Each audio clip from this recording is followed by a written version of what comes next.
welcome to the Team-Based Learning Collaborative podcast. My name is Lauren Vicker.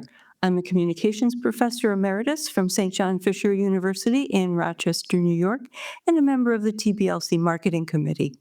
We've been discussing the idea of a podcast for the organization, and as a result, we are releasing several episodes to gauge member reaction and engagement with people from other groups and organizations. Our guest this episode is Dr. Simon Tweddell. He is a professor and national teaching fellow at the University of Bradford in Bradford, UK. We're going to talk about how you can become involved in the Team-Based Learning Collaborative, even if you live thousands of miles or many time zones away from your colleagues. But first, let's find out what's been happening in the TBLC. The TBLC annual conference will take place March 22nd to 25th, 2025. The fundamental series will be offered Saturday and Sunday, and the first plenary speaker will be on Sunday evening, with workshops, oral presentations, and poster sessions taking place on Monday and Tuesday. This year's conference will be held at Chapman University in Orange, California, which is right outside of Los Angeles, but it is not near where any of the wildfires have been taking place. You can find more details at the TBLC conference website. Into Dashboard has published their TBLC Fundamental Series for 2025. The next session will be in person, March 22nd to 23rd at the TBLC Annual Conference. Other series that will be offered remotely will be in June the 3rd to the 27th and October 9th to the 23rd. You can find all the details at the Into Dashboard website and also promotions on the TBLC website. The TBLC Marketing Committee is seeking new members to join us as we promote the Team-Based Learning Collaborative and Team-Based Learning. We meet the third Monday of the month at 4 p.m. Eastern Time. Contact Marketing Tom Jansen for more information or connect with Tom at the annual conference. Welcome back to the TBLC Podcast. I'm Lauren Vicker. Our guest is Dr. Simon Tweddell, professor and national teaching fellow at the University of Bradford. He teaches in the School of Pharmacy and Medical Sciences. Dr. Tweddell has a Doctor of Education degree from the University of Huddersfield, where his research dissertations was based on team-based learning in a pharmacy curriculum. He has a bachelor's in pharmacy from the University of Bradford, and he is an accredited consultant trainer in team-based learning. So welcome, Simon. Thank you for joining us. You're very welcome. Thank you, Lauren. So before we talk about living far away from an organization that's based in the U.S. and still being involved, can you tell us a little bit about your professional background and how you got interested in team-based learning? Yeah, absolutely. So I've been a faculty member at the University of Bradford since the late 90s, and I've been teaching pharmacy to our undergraduate students for a number of years now. I was the program leader of the pharmacy program from 2002 to 2008, and it was quite traditional was the previous program. It was quite didactic. There was main lectures, practical classes, workshops, and we were struggling to engage students, and some of them weren't coming to class, certainly weren't engaging in class. And I think part of the issue was that we were giving them lots of information, but not giving the opportunity to process that information before we were trying to get them to apply it to real-world case studies that we were trying to do. So we had the opportunity to redesign our curriculum in 2011 to 2012 because we were due a new accreditation and we had to integrate our curriculum more. So we used that opportunity to change the learning and teaching strategy to try and better engage students. And we came across team-based learning out of the States. So there was a few schools of pharmacy using it in the US. We invited Larry Michelson to help us get started with it. And we linked up with a school of pharmacy in Denver, and they were kind of our mentors. They were about 3 years ahead of us. So they weren't that far ahead, but they were able to mentor us and talk about the challenges that they'd experienced in getting started with TBL. Wow. I mean, getting Larry Michelson, that was quite a coup for you. Absolutely. It was, if we went, we decided that we were going all in. We had 60, 70 faculty members to train up. And it was just a post on the listserv to people that were using TBL at that stage for some help, because we wanted to use it across our curriculum. And Larry, we were fortunate that Larry answered, as well as the folks at Regis University in Denver. So how did you get 70 faculty members to buy into doing something so different from what they were used to doing? Yeah, that was a challenge. I think we had a faculty meeting, really, of all our academic members and staff, and we got buy-in that what we were doing currently wasn't working as well as we'd like. So we got, by the end of that meeting, I guess, buy-in to change. It was at that point we didn't know what we were going to change into, or we were going to use, but it gave me the green light to go and find something new. So we got that buy-in for something different, and then it helped having Larry come over, because he obviously got many years of experience by then. So he helped get people on board, the folks at Regis, because they were pharmacy faculty that were new to it as well, and but a little bit further ahead, they helped to get some people on board. And we also linked up with some folk at Virginia Commonwealth University as well, because they were going through the same, I think they were using it in their pharmacotherapeutic modules. So we met with them over Skype, as it was in those days, I think, and spoke to them about their experiences. So I think we were trying to gather evidence that it was the right thing to do. And obviously, there'd some books. We bought Larry's book, and we looked at what information was out there, what evidence was out there, and I guess gradually got people on board through interactions with folk that knew what they were talking about, really, at that stage. Wow, that's really a great story, because you must have had to continue running the program at the same time that you were transitioning people over, right? You couldn't just shut down the school for a couple of years to get it all in place. Absolutely. It was, there was quite a lot of work to get the faculty trained up, but then the implementation process started with a pilot with a course that I was leading. So I wanted to sort of first go at it to get my knowledge and understanding of it. And then we rolled it in over the next 4 or 5 years of the program, year by year. So starting with year 1 and year 2, etc. So there was quite an intense period of time when we were writing new application exercises and writing the program. Some of the information that we'd used before we could adapt, but getting good application exercises, meeting the 4S criteria. Sometimes they work really well. Sometimes they need refining the first time you do it. So, we use the word iterative quite a lot in that first 2 or 3 years. So it was definitely work in progress, but it's definitely been the right thing to do. And it probably took until we had our first set of graduates to actually decide we would definitely have done the right thing, and getting the feedback from those students that have been through the whole program. And were then developing that confidence, really. They didn't see that because they were just comparing themselves with other students. It was only once they got into practice and into the world of pharmacy that they saw the benefits of TBL to the graduate, and the feedback we were getting from both graduates and employers at that stage was really rich and really powerful for us to know that we'd done the right thing. Yeah, right, because TBL really helps them with some of those soft skills that many of those students who focus just on science courses may not come into the program with. Absolutely. And we didn't realize the power of that when we were first getting started. We wanted to sort of have something that engaged students, that developed those deeper approaches to learning, and was, I guess, pedagogically sound. That's what we were focusing on.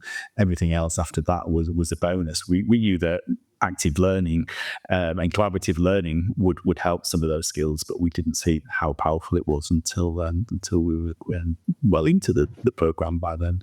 Yeah, that's great. So how did the research and your dissertation play into that? Was that something that happened at the same time or before or after? What? I guess it was serendipitous, really, because I'd enrolled on an Ed.D. program I started 2011. So it was around about the same time that we were going through this redesign of this program. And at that point, I was just learning some of the research skills in education for the first year or probably 18 months. It was a tour program for the first 18 months. And when I came to sort of think about choice of dissertation and the research I wanted to do, by that stage, I've been so embedded with team-based learning. I wanted to make it part of the day job, really. And I could see the benefits because we've been through the pilot by then. I thought, well, I just need to tie in my own research with what I'm doing in the rest of my roles. So yeah. And I think another piece of advice that somebody said when you're doing a doctorate, make sure it's something that you're really interested in and passionate about. And by that stage, I really was passionate about TBL because we'd been through a couple of years of using it through the pilot and then through the first year of the program. Yeah, that's great the way it just kind of fit together. So, all right, so let's talk about the Team-Based Learning Collaborative.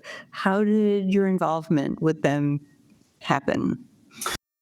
So I attended my first team-based learning conference in 2013. I came to San Diego in 2013, and that's where I enrolled on the consultant trainer as well. So it was only a year or so, maybe 18 months after we'd piloted TBL. And I wanted to learn more about it. And I could see that I would have a role or needed to have a role in developing others. So I thought the consultant trainer would be the ideal opportunity. And at that point, nobody else was using it in Europe at all, or to my knowledge. There were certainly no other consultant trainers in Europe. So I thought this would be a good opportunity for both faculty development, my own institution, to continue and spread it more widely across the university, but also across the country. And I hadn't really thought beyond the UK at that stage, but I thought that would be a good thing to do. And also networking as well. I thought it would be great to learn more about team-based learning, but also network with people that have been using it longer than I have. And it was probably in 20. So we'd probably been using it a couple of years. So probably by 2014 was the time when I thought it's the opportunity now to start telling other people about what we're doing. So I ran team-based learning workshop with some colleagues at a national education conference in the UK called the Higher Education Academy. And it was at that workshop, I think it was an hour and a half, and there were some people there that hadn't come across TBL at all, and they were really engaged with it because we demonstrated it, and that gave me the opportunity to start telling other people in the UK about it. So by 2016, there was more of us using it in the UK, and we'd also spoken to some people in the Netherlands who in a medical school that were interested in using it. So we thought this is a good opportunity to set up the ETBLC, the European Team-Based Learning Community, as we call it. So that's kind of an offshoot or a committee of the Team-Based Learning Collaborative, and our role is to spread TBL more widely in the continent of Europe. And I chaired that first group for 2.5 years, and what we're trying to do is get more people involved across Europe. So we've had chairs from the Netherlands, we've had a chair from Ireland, and the idea is that we're trying to get more people from other countries in Europe involved in team-based learning. So you've been the European ambassador for TBL, which is great. Yeah, tried to be. And have these mostly been at pharmacy schools or med ed, or what Yeah, probably med-ed has been predominant, but certainly not only. So we've got people that are using team-based learning in chemistry at Keele University. We've got somebody using it in engineering at the University of Bath. We've got biomedical sciences. We're using that in Bradford. We have, there is medical education in the Netherlands. I was a mentor to somebody that's using it in schools, so Oscar in Spain. So Oscar went through the trainer consultant program and I was his mentor, and he's been using it in sort of what you call K-12, so in secondary schools in Spain. So he's been quite successful in using it across his institution, which is sort of an umbrella institution which crosses about 20 or 30 schools in Spain. So he's been instrumental in using it in secondary schools. Excellent. Wow, that's terrific. It looks like you've been extremely successful. What's the relationship between the European group and the main team-based learning collaborative based in the States? Yeah, I guess we're a subgroup of that. So the European group is linked. So the chair will sit on the steering group of the team-based learning collaborative, and we have joint initiatives, but we also have our own committee, and we do usually have our own annual conference as well in Europe. So that's been in the UK, it's been in Ireland, it's been in Italy, it's back in the UK again this year in July. We're hoping it's going to be in the Netherlands, possibly next year.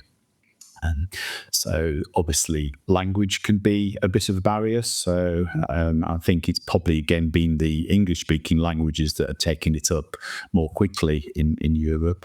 But I'm mentoring somebody that's going through the practitioner route in Switzerland. And we're hoping that might be open up the German market. So German speaking Swiss, but also Germany as well. So we might be able to increase the membership of other non-English speaking languages in Europe too. So I have heard from people who are in the Asia Pacific group that they feel like they've had more of a difficult time just because so much TBL is based in the States. Maybe they're not aware of how much is going on in Europe. But also the fact that, just with the time difference and the extra travel time and that sort of thing, that they feel like they're not really a part of the collaborative. And I'm not saying everybody feels that way, but, I've heard about that. How do you think the European group is supported by the main collaborative? Yeah, I think, I suppose we're only 5 or 6 hours ahead of the US. So the afternoon in the UK is the morning in the US. So we have been able to have meetings, and we are able to join the committees. So we've got European members on a number of the committees: finance committee, obviously steering committee. I think can't remember what the committees people are on now off the top of my head, but we definitely got representation on a number of committees. Well, maybe we could get some on the marketing committee. We'd be happy to have somebody. That would be great. You could put the word out for us, or when they listen to this podcast, they will kind of know. So what's the biggest challenge then? I mean, other than, besides the fact that you're talking about Eastern time zone, but when we get to California, it's 3 extra hours behind. So that gets even more of a challenge. Yeah, absolutely. And but they're saying that there is a record number of people coming from Europe to the conference in California. We've got 10 people coming so far, 8 from the UK and 2 from Denmark. Obviously, we're trying to get more, and it'd be great to have more there. So, I'm not looking forward to the jet lag particularly, but there's obviously more on the West Coast than there is on the East Coast. I think we make it work because I've collaborated with the people in Denver, for example, who are in Mountain Time. So I think that's 7 hours difference to the UK. So I've done research with them, and we make it work. It's 9 o'clock in the morning. It's 4 o'clock, I think, in the afternoon here, and that's generally where we'll have our meetings. So yeah, I think technology has helped us keep connected with people in the US, and obviously Europe has a number of different time zones as well, but perhaps not quite as many as in the US. So yeah, we find ways to make it work. I think what we found is we're trying to develop a community of practice at different levels in Europe. The sort of the overall ETBLC, which has representation from different countries on it, and we meet monthly and plan meetings and discuss sort of strategies for increasing. But then we've got at European country level communities of practice. So what we're seeing is the Italian group coming forward, for example, and there's somebody leading on that's really spreading TBL more widely across Italy, developing materials in Italian. And from what I can gather, it's spreading quite a lot in Italy between institutions. And then the third level is kind of at institutional level. So what we've been trying to do is spread TBL more widely and show the benefits of it more widely across our institution in different programs, rather than just in pharmacy. And I know there's a few people trying to do that in other institutions as well. Well, and from what I've gathered from listening to a presentation that you did with your colleague, Jim Quinn, you've been really successful at showing the data that shows how successful it's been.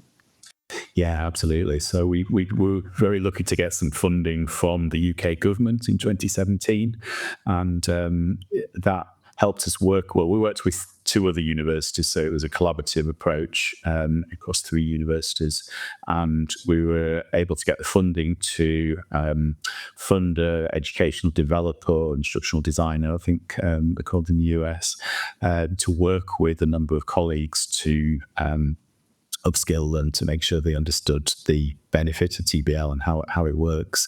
And another part of that program was to collect data, and from the attainment data, progression data, attendance data, engagement data, and we used that. And what that showed was that everybody did better with TBL. But one of the and attendance was definitely improved across all of our institutions. And I think one of the things that we saw a big improvement of as well, something called attainment gaps in the UK, where students that have come from maybe more disadvantaged background don't do as well and using traditional methods as those from a perhaps more privileged background. People from ethnic minority groups don't do as well as people from the Caucasian background. People with a disability don't do as well as those with a disability. So what we wanted to do is seeing whether TBL made a difference. And the evidence was that it did in a number of areas. So we're able to either narrow or even close that gap with TBL with students from ethnic minority background, students with a disability, students from a more disadvantaged background. All improved and were showing that they were doing as well as people from that were doing traditionally well. The only gap that didn't close was the male-female gap. So everybody improved, but there was still a gap in the females still outperform males in traditional as well as in TBL. So there's a bit of work to be done there. Well, that's fascinating, though. That is really cool. So before we close, I wanted to see if there was anything else you wanted to add about TBL, about the TBLC and your involvement, or even being a trainer consultant, anything else? Sure. I think one of the things I've been involved with recently that I'm excited about, although it was kiboshed a little bit by COVID, is taking TBL into schools. So we managed to get some funding from Erasmus, which is EU funded, while the UK was still in the EU just before we left it. And that program was to take TBL into schools. So we managed to recruit about 30 teachers from Spain, Ireland, the UK. And then we had a representation from the Netherlands, although we didn't actually manage to get any teachers from the Netherlands, and took that into schools. So what we found was that the benefits, again, were fairly similar to what we were seeing in higher education. Teachers were seeing improved engagement. We didn't quantify that, but we did get feedback from the teachers and from students, and we saw some really positive outcomes from schools in Europe as well using TBL. Very exciting. And I did note on the program that there is going to be a workshop on TBL in K through 12 at the conference. So I was thinking, even though that's not my field, I would be interested in just learning how it works.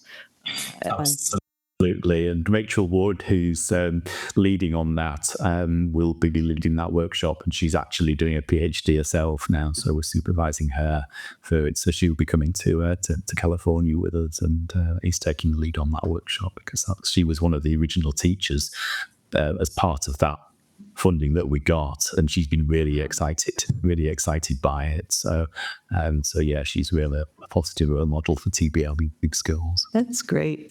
Well, it's so much impressive work, and that you've been able to get funding for these initiatives is just really great, and really helped to spread the word about team-based learning. So thank you so much, Simon, for joining us for this TBLC podcast. You're very welcome. Thank you, Lauren. The TBLC Podcast is a production of the Marketing Committee of the Team-Based Learning Collaborative. Tom Jansen is Chair of Marketing. Josh Ramos of Wolf Cry Productions edited and produced this episode. Our original theme music was composed and performed by Dr. Joseph Lopacaro of the University of Rochester in Rochester, New York. I'm Lauren Vicker, thanking you for joining us, and we look forward to seeing you in the next episode.